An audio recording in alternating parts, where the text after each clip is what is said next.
me as I pray.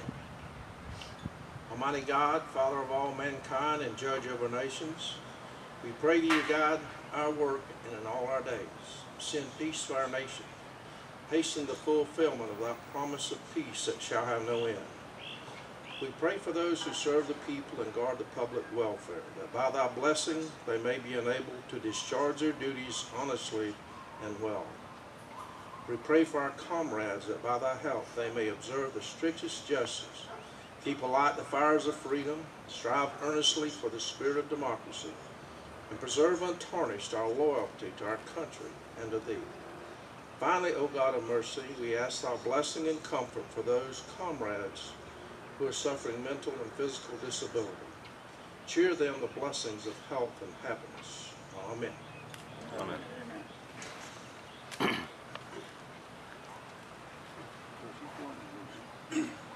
Please join me in the Pledge of Allegiance to the flag of our country.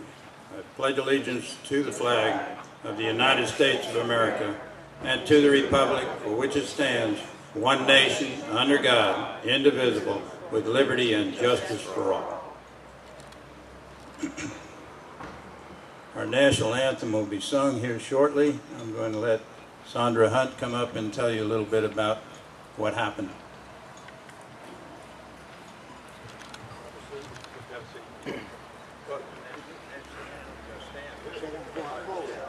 Well, if you'll remain standing, good morning. Mr. Barber had asked me it's been over a month or so ago to be here this morning and to sing the national anthem, and I am so honored that I was asked to do so. But in the midst of that, as you can tell, I don't really have much of a voice to sing. So this morning, whenever I woke up and I was drinking my hot tea and lemon and taking some throat spray, I turned to my 5-year-old and I said, "Vivian, Mama needs your help this morning." So Vivian, my 5-year-old, is going to do the national anthem this morning. And so I was sitting with my children this morning and talking about what we were going to do today and what we were experiencing, and the honor that we were given. I think that she truly understands why we're here, and she appreciates the opportunity as well. So Mama's going to stand right here beside her, but this is something that she's sung a couple times. And I, as a mother, am very proud that she is able to step up and help me only at 5 years old. So this is my daughter, Vivian Hunt.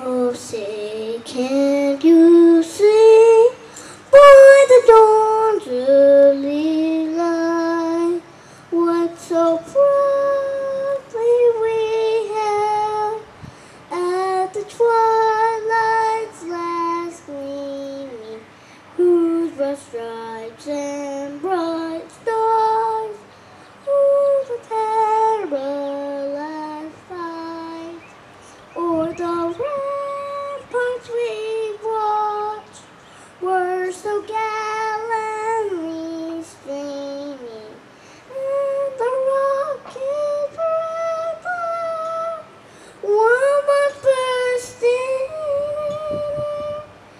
gave proof through the night that our flag was still there.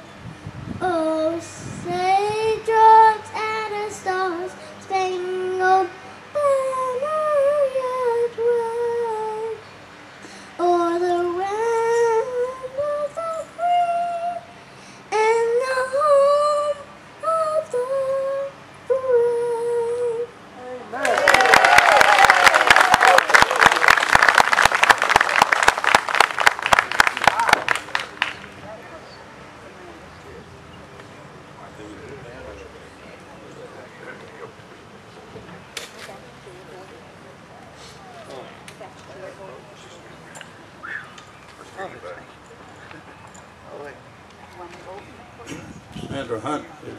Sondra Hunt is a super singer, and I am very proud that she and her daughter came here to be with us today. Very proud. behalf of the American Legion Post 153 and all our military veterans, especially those that gave the ultimate sacrifice to allow us the freedoms we have today, I welcome you to Union County's 22nd Memorial Day ceremony. History sometimes gets away from us.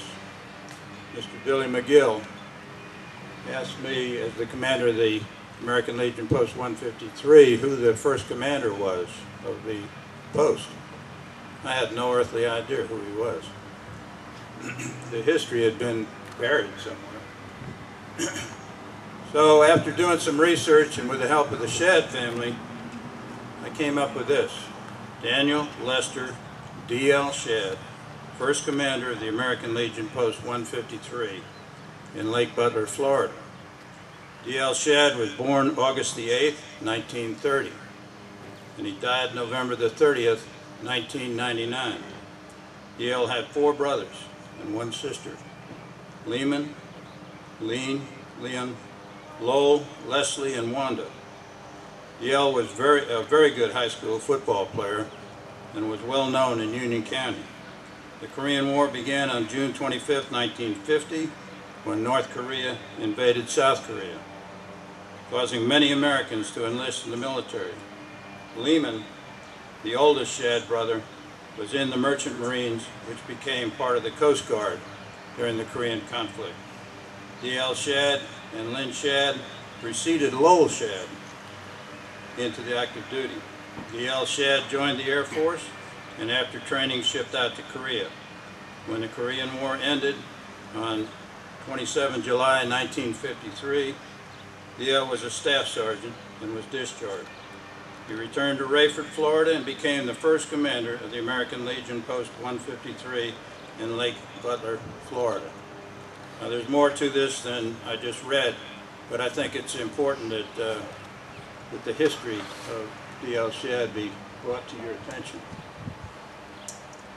At this time, I'm going to ask Mr. Billy McGill, who takes care of our historical building down the road here, to come up and read the names of those from Union County who gave the ultimate sacrifice.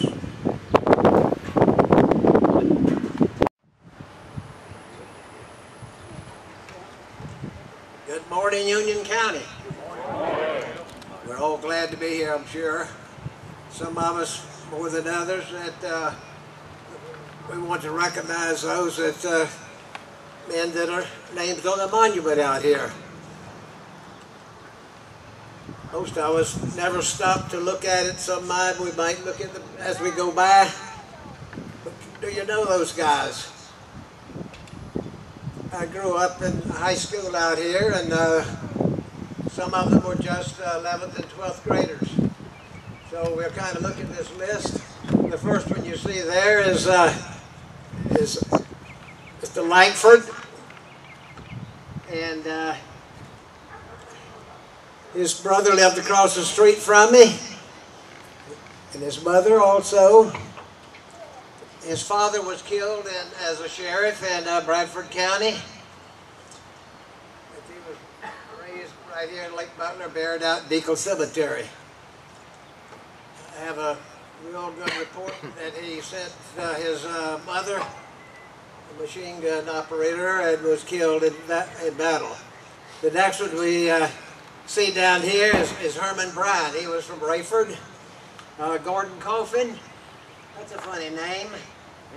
He was, his father was last name Coffin, Mr. John Coffin. Of course, that's where we get Johnstown from. Some of us know where Johnstown is.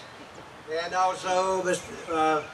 Corporal Coffin is buried in Coffin Cemetery, right at Johnstown. Okay, then we look at Harley Josie. He was in the Korean War. Excuse me, I need to jump back up to Gordon Saber Buck Crawford. He was from Midway. Big family of Crawfords that live out there, kin to the Brandons here. John Dennison was from Providence area. Jesse Dix was from the area out on the road to Olustee. Jack Dyer was real active here in Lake Butler. He was a captain on an airplane that was missing. He and down the line there you see Dennis Roberts. They're both MIAs. We don't know what happened to them. We think we know, but it's a long story. Also, we have Thomas Moore. Thomas was one of the first ones in Vietnam that was killed, certainly in the early stages before we even got into the war. And Wilbur McCall was from out at his father worked for Owen, Illinois, out there at between here and Lake City. Okay, we see Earl Roden. Earl was from Rayford area. Dennis Roberts was one MIA along with Jack Dyer. He was Mr. Roberts' store is still in Worthington Springs. He's buried out at his MIA. Ernest Roberts was from the other side of Providence. His family. That's the first military funeral I ever attended, and there's a 10th, 11th grader there in school. It was very, very impressive. World War II. He was shot up on Okinawa and returned to Guam, where he died. The Korean War, we see John Carter from Rayford, along with Harley Joe C. Harley Joe was from Worthington Springs. Some of his brothers and sisters and kinfolks are here today. Okay, we have Jimmy Nettles. He was killed in Lebanon. If you remember, Lebanon was one of the first great terrorist acts we had, where they killed several hundred. By explosion, American soldiers were staying there, and Jimmy was a orphan that was raised by Mr. Nettles, who was a World War I ace, World War II ace, and he was on the first drop of parachutists in the great day, which is coming up next week. Let's see. I'll think of it and tell you in a minute. Okay. Anyway, we jump down here to Vietnam. We have Richard Edwards. Richard is our first black soldier that was killed. He joined the army and served in Korea. Came back and got out of the army. Got in the Marines, went to Vietnam. He was killed in Vietnam. I knew him when he was just a small kid. When he came, his mother brought him up to my brother's home and over there at Fort Cole, and he's buried out at Fort Cole. Okay, then we see Albert Nettles, Grantham, and he was killed down in Panama. You know, freedom is not free. 40 million Americans have been killed. 40 million Americans have served, and over 1 million have died in the service. We're fortunate that one of us here today that served in the military and are back today. I never killed anybody, and nobody ever shot at me. But as an Army man, I was trained to kill. And all I had to get is an order from my sergeant, and we would be right at it. It was the Russians. Thank you. God bless. Thank you.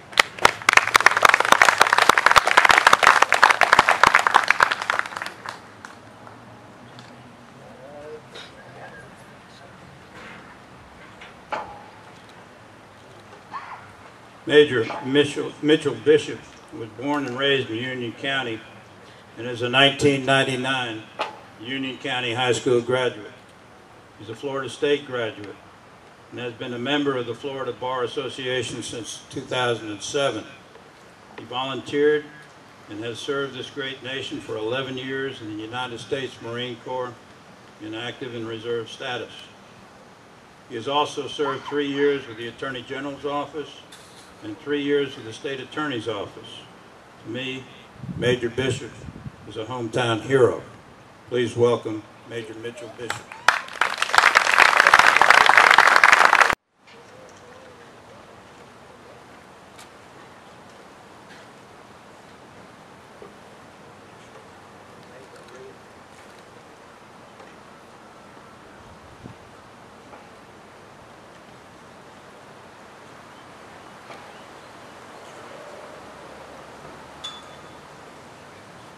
thank you, Lieutenant Colonel Barber. Thank you to the Legionnaires at Post 153. I think that you've got us ahead of schedule. I think we're maybe a little off, but I appreciate the opportunity here to speak to you on this day. I'm honored and humbled to be here, and it's good to be home today. Normally, I kind of ad-lib. I just speak off the top of my head, and I've had a judge in court tell me, Mr. Bishop, it's been an hour now. Okay, it's time to start wrapping it up. It's hot today. The humidity is starting to rise, and I know we did get a little ahead of schedule, but I promise I'll be brief, and one of the ways I'm going to do that is I wrote out what I'm going to say, and I'm going to stick to the script. Like I said, it's good to be home today, and on Memorial Day, you often see a lot of things that are dedicated to thanking veterans and people who are still in uniform. And while that acknowledgement and that recognition is well intended and it's very much appreciated, the primary reason we have Memorial Day is not for living veterans or current service members. We have Veterans Day in November to thank those who serve this great nation or are still with us, whether honorably discharged or still serving in some capacity. A celebration of Armed Forces Day is something new that's come about, and it's there to recognize and celebrate the individuals who are still in uniform on active duty, especially those who are currently deployed. But the purpose of Memorial Day is for a special group of veterans, those who gave their lives in service to their country, especially those killed in action. In his Gettysburg Address, Abraham Lincoln referred to their sacrifice as the last full measure of devotion. And he charged all of us still living to resolve that their sacrifice shall not be in vain. On Memorial Day, we may have the tendency to get caught up in the barbecues and cookouts, a day off from work, and shopping sales at the mall. But we should never forget the price that was paid for our freedom. Freedom to assemble here with one another in fellowship. Freedom to have a job where we can earn our way in life. And a free market where we can enjoy the fruits of our labors. Now, some people go to the extreme and they criticize anybody who might have fun on Memorial Day or this long weekend. And there are certainly those out there who may be selfish and show no appreciation for the meaning of this day. But I want to bring those two approaches together today, celebration and remembrance. If we remember the blood that was spilled and the lives lost to secure our freedom, and honor those who spilled that blood and lost their lives, we should celebrate. So have a barbecue, fire up the grill, enjoy your day off, and go buy something on sale. Just remember the families that still have someone missing at their table. Those families that have laid so costly a sacrifice on the altar of freedom. But those families and those that gave the ultimate sacrifice did so in order to create and preserve this great nation so that we may assemble in fellowship and harmony with one another and enjoy the freedom that they have earned for us. This humble gathering here in our small town, right here in Lake Butler, is a perfect example of both celebration and remembrance. And it represents the backbone of our American spirit. One of the things that makes our military so great, what makes our nation so great, is our diversity, unified in one identity as Americans. Our armed forces bring together men and women from all backgrounds and all regions of this country. Farm boys from the cornfields of the Midwest, young men and women from the tough streets of New York, Chicago, and Los Angeles, easygoing surfing kids from Southern California and South Florida, and even hardworking hometown kids from the countryside of Virginia, Georgia, and Union County, Florida. But when we put on this uniform of this great nation and we salute the flag, we're all Americans. And the uniqueness of our background and our petty differences with one another fade away until we are all the same, Americans. One of the great challenges that we had in Afghanistan in the counterinsurgency campaign was getting the Afghan people and the local civic leaders of Afghanistan to see themselves united as one nation, as one Afghan nation for the greater good of the nation against terrorism. But they were entrenched in 1,000 years of tribal, local identity with little respect or regard for the neighbor down the road. They saw themselves first by their family and all the rivalries that come therein, then their village, then the region, and lastly, with their national identity as Afghans. But that was the last thing that they saw themselves as. And that's fine when you're deciding local issues, and local self-determination is certainly something that's a backbone of our nation. But when everyone needs to unite behind one common good cause and get rid of a national enemy, that national identity is vital to success. In my detachment, for example, our colonel was from Alabama. There was a sailor from Illinois, a Marine from Oregon, a soldier from Arizona, an airman from Texas, and I was from Florida, just to name a few. And we joked with one another about our different accents, and we talked trash about whose college football team was better. But at the end of the day, we were all on the same team with a common goal. While the individual regional identities of the Afghans was a hindrance to their ability to form a united, unified national strategy, because we saw ourselves as Americans united together, our diverse backgrounds became an asset to us accomplishing our mission. While we come together from different backgrounds and our identities then fade into one common American image as a service member, when we take this uniform off, and one day we all will, we go back to our roots, or we set off on a new path in life, and we rejoin this diverse melting pot of American society, exercising our right to self-determination. And it's with celebrations like this, honoring those who have given the ultimate sacrifice, that we demonstrate the strongest fabric of our American spirit. Today in Washington, there are grand ceremonies taking place. It's taking place on our nation's greatest stage of remembrance to the fallen. Today, our president will lay a wreath at Arlington National Cemetery. People will gather in the grand monuments to our forefathers. Those big celebrations are important. They're important to our national identity. They're important to us remembering the fallen.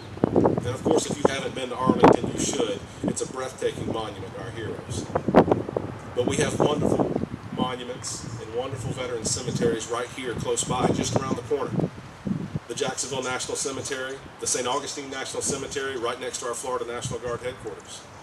And it's the small gatherings in towns across this nation, like right here in Lake Butler in Union County, Florida, and our own monument, that are the most important to preserving our American spirit and honoring our heroes.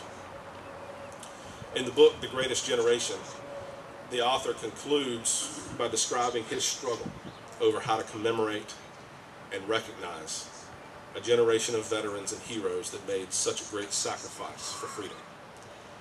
In doing so, he described a visit to a local veterans cemetery in South Dakota, watching two veterans place flags at the graves of those buried there. Now, they'd had their parades in days past, but on this day, there was no pomp and circumstance. Just a humble tribute under a gray and blue sky on a sacred piece of land. You may see flags planted in front of the graves at cemeteries, or wreaths laid at monuments across this nation today, like we may do here. And it's that humble tribute that illustrates the lifeblood of America. What we've done here in our town to celebrate the American spirit by honoring our heroes is what defines us as Americans. As we remember the names that were read by Mr. McGill, be grateful for their ultimate sacrifice. Celebrate their memory by enjoying the freedoms that they fought to preserve and secure for us.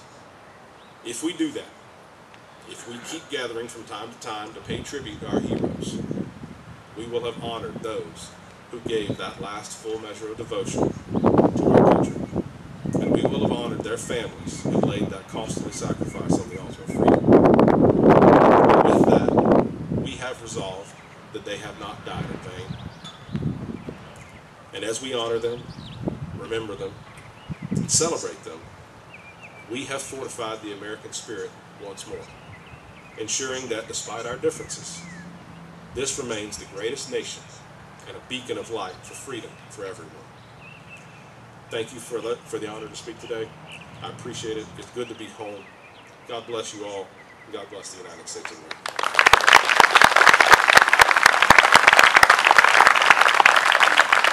Very special thanks to Major Bishop for being here as our guest speaker, to Sondra Hunt and her daughter for singing for us, and David Stiegel, who made the program out, and I preempted him, unfortunately, because of the weather. I didn't know which way we were going to go. So this is shorter than before. Tom McMillan, who set up our sound system and sweated a lot because it wasn't working initially. I don't know if Kaylee Hamrick is here, but she said she was coming. She's back there. She's Miss Union County Teen USA. She's an Interact member. Those of you that don't know what Interact is, it's the Lake Butler Interact Club, which consists of Union County middle and high school students who help in such things as farm share. They do a great job, and I really appreciate what they're doing. I don't know if Carlton Falk is here. He asked me a couple times what time it was going to start, and he's one of our diehard supporters of Memorial Day. Being that this weather is getting a little rough, what we're going to do now is we're going to place the wreath, and it's going to be placed by Quentin Bloodsworth. Where are they at? Over here? Okay.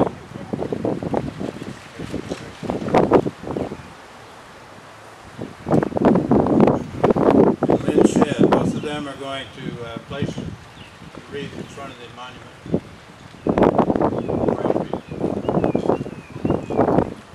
Following that, we're going to have taps.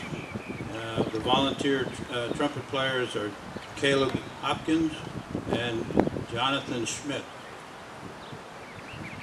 Please rise.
Very good.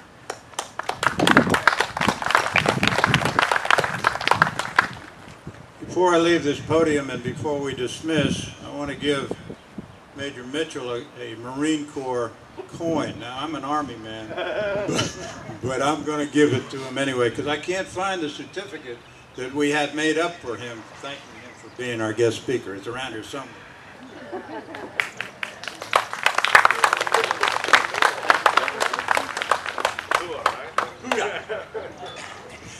We're dismissed. Thank you.